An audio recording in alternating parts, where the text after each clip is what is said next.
A third of adults under age 35 are now living with their parents, according to a new report from Realtor.com, a share that's climbed back to nearly match the peak of the pandemic. Back in 2020, roughly 34% of young adults were living at home, largely because of pandemic disruptions. That number eased to around 31 to 32% by 2022, close to where it had sat since 2012. But the dip didn't last. By 2025, the share was back up to 33%. Hannah Jones, senior economist at Realtor.com and author of the report, says this isn't really about jobs. Employment among this age group has stayed fairly steady, so the rise points instead to housing affordability and a tight supply of homes.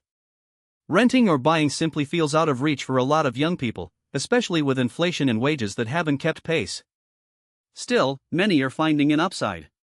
Evan Walsh, 30, moved back home after a close friend died, and says the time with family has been healing, giving him space to focus on his career without financial stress.